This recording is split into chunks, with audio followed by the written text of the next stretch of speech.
और नाज़रीन, जैसा कि हमने आपको खबरों में बताया कि राजस्थान की काबीना में आज तौसी होने वाली है। कई अहम चेहरों को शामिल किया जा रहा है। इसी ताल्लुक से सीधे हम रुख करेंगे तफसीलात के लिए हमारे नुमाइंदे अरबाज अहमद का। अरबाज, हम आपसे जानना चाहेंगे किन नए चेहरों को शामिल किया जा रहा है और कितना अहम इस काबीना की तौसी को आप समझ रहे हैं, मान रहे हैं?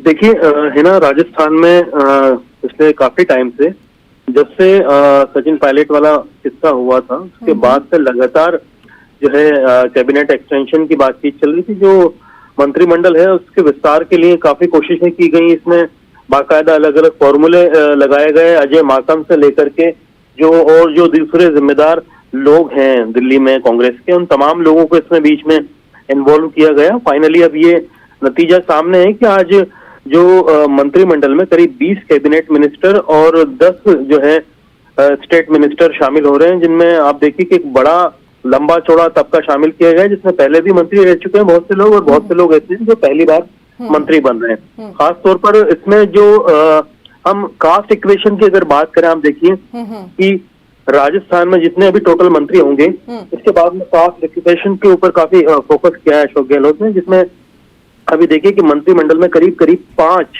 ऐसे लोग हैं जो जाट समाज से ताल्लुक रखते हैं, 3 लोग ऐसे हैं जो राजपूत समाज से ताल्लुक रखते हैं, 2 लोग गुर्जर समाज से हैं, 2 लोग ब्राह्मण समाज से हैं, मुस्लिम समुदाय के भी 2 लोग हो चुके हैं। आप देखिए कि पहले जो सिर्फ एक ही मिनिस्टर था, जो कैबिनेट मिनिस्टर थे साले मोहम्मद, अब जाहिदा जो खान है उनको भी इसमें शामिल किया गया है। पहले एक बड़े कद्दावर मंत्री हुआ करते थे जो 3 स्टेट में कभी मिनिस्टर रहे थे, चौधरी तैयब हुसैन, उनकी बेटी हैं जाहिदा खान, उनको इसमें शामिल किया गया बतौर स्टेट मिनिस्टर। इसके अलावा आप देखिए कि जो वैश्य समुदाय है, जिन्हें बनिया कहा जाता है, वो 3 वहां से है। यादव समाज से भी एक मिनिस्टर को लिया गया है, एससी से 4 मिनिस्टर लिए गए हैं, एसटी से 5 मिनिस्टर लिए गए हैं।